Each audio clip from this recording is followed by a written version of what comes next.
You're sitting across from a woman you love, and she just laughed at something you said. But something about the laugh feels different. Not warm. Not cold either. Just practiced. Like she's performing a version of herself she thinks you need.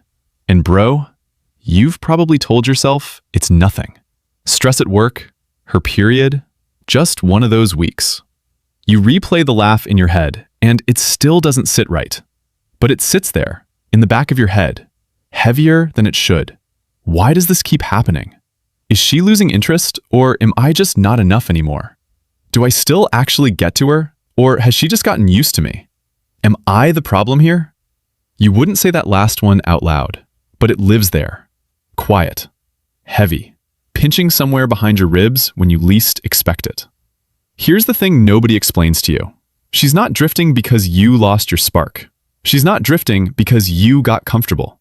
She's drifting because you stopped making her feel emotionally safe in the small, lived-in moments where real love actually lives. Older men who hold women differently don't have better game. They have calmer nervous systems. They read her in places most men your age haven't even learned to look.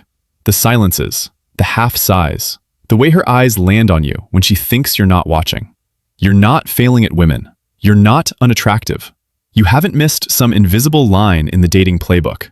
Every man who has ever deeply loved a woman and gotten confused by her has stood exactly where you're standing right now, wondering what changed and how to bring her back without losing yourself in the process. Today, you're going to understand the 4 shifts that make a woman's brain move from quietly evaluating you to genuinely choosing you. Not through tricks, not through performance, not through chasing her harder, but through the kind of emotional presence that gets under her skin in the best possible way. Let's get into it. Most couples, and yeah man, this even applies before it's made official, believe that women fall for confidence, for status, for the loud, bold energy that turns heads when you walk into a room. And the real truth is, women fall for the man who makes their nervous system feel safe enough to stop performing.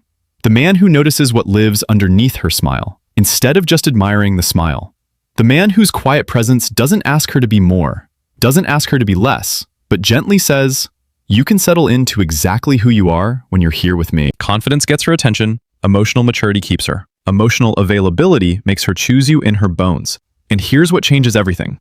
Older men who do this well aren't running pickup lines. They're running nervous system regulation. They're shaping the room she walks into without her even noticing the shift. And she's leaning in before her logic catches up to what her body already knows.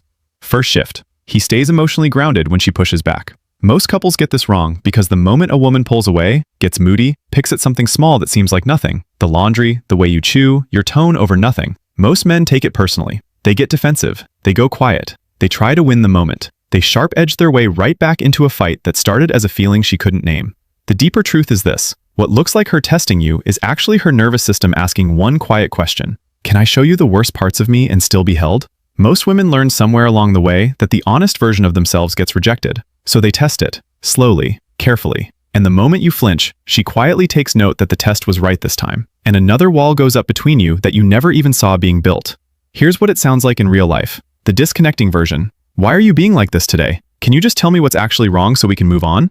That version is impatient. It pressures her to perform an answer she hasn't found yet. The connecting version. Hey, I can feel something's off. You don't have to explain it. Just know I'm not going anywhere while you figure it out. In that moment, her brain is quietly registering, almost in quotation marks. He actually stayed. He didn't punish me for being difficult. This is what safe feels like for the first time in a long time. And that quiet recognition is the thing most men never even know they created.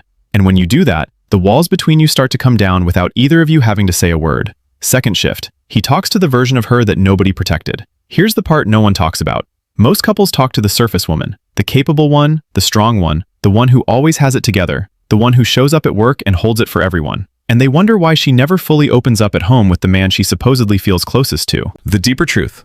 Underneath every emotionally mature woman is a younger version of herself who learned somewhere early that needing people was unsafe. So she grew up early. She got competent. She stopped asking. She became her own safe place out of necessity. But something inside her is still quietly waiting for the kind of presence that says, I have you, even the messy parts you hide from everyone else and especially from yourself. Here's what this looks like at the kitchen table on a quiet Tuesday. Disconnecting version. You're so strong. Honestly, you don't even need me. That's a compliment that quietly tells her you don't see her at all. Connecting version. I know you can handle everything on your own. You always have, but you don't have to. Not here, not with me. What's moving through her in that moment is almost a whisper. He sees the part of me I keep tucked away. He didn't ask me to perform. He just made space for me to land. That's when she stops running and just exhales for the first time in weeks. And when you get that right, your partner stops feeling like a problem to manage and starts feeling like a person to come home to. Third shift. He holds space instead of rushing to fix. This is where it gets really interesting. Here's what most couples do. The moment she opens up about something painful, most men spring into solution mode. Advice, strategy, action steps, logic. Step 1, step 2, here's what you should text back. All from a genuine, loving place. And it completely misses her. Because what she came to you for had nothing to do with a fix. The real truth is, when she comes to you with something heavy, she's not asking you to solve it. She's asking you to witness it. To stay on her side of the field while she finds her own footing. Her nervous system is reading your response before her brain can even catch up to the words. If you jump to fixing, she hears, even when you don't mean it in a million years, that her emotions are a problem to solve rather than a part of her to be held. Here's the contrast in real language as it actually sounds. Disconnecting. Okay, here's what you should do. Just set a boundary. Honestly, you're overthinking it. Connecting. That sounds really heavy. Tell me more. I'm right here. Take your time. What's quietly moving through her is something like, he doesn't need me to arrive polished. He doesn't need me to have it figured out. He just wants me to be honest and not perform strength I don't actually feel. Her shoulders drop. Her voice softens. The whole room shifts in a way neither of you planned. And when you do that, that's the shift that turns a relationship that feels like a negotiation into one that feels like a refuge. Fourth shift. He leads the emotional tone without controlling her. Most couples misunderstand what leadership inside a relationship actually means.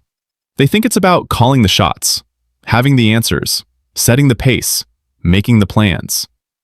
And yeah, man, that kind of loud leadership creates compliance. It does not create connection. What it creates is a follower who's quietly resenting you and slowly building a secret life you will never see. But here's what nobody explains. Emotional leadership is not control. It's the calm, grounded presence that quietly decides the temperature of the room without announcing itself. She doesn't need you to tell her what to do. She needs you to be the reason her nervous system exhales the second she walks through the door. Older men who do this well don't dominate the conversation. They shape the container the conversation lives inside. They hold the floor without crowding her off it. Not louder conversations. Not more compromising. Not scheduling a weekly check-in you'll both quietly dread. But the quiet shift of becoming a man whose presence makes her feel both safe and chosen in the same breath, every single day, without you having to announce it. Here's what it sounds like in a moment that matters. Disconnecting. Look, this is what we're going to do. Just trust me on this one. That creates a follower who's already bracing to push back. Connecting. I've been thinking about us a lot lately. I'd really love to hear what you're feeling too. Let's figure this out together, side by side. What she's quietly feeling in that moment is something like, I forgot how good it feels to be chosen without being cornered. I forgot how much I actually want him in on this instead of in front of this. And when you do that, you become the kind of man she stops strategizing around and starts quietly building a life around. This isn't a checklist. It's an invitation to show up differently. And that changes everything about what's possible between you and the woman you're choosing. When you internalize this, you stop reacting and start responding. And she will feel the difference through the wall before you've even said a word out loud. These aren't tricks for getting her to like you more this week. They're the beginning of becoming the kind of man you always secretly wanted someone to be for you, back when you were still learning what love actually required of you. Love isn't what you fall into. It's what you build every single day on purpose. And the woman in front of you is already quietly waiting for you to lead her there.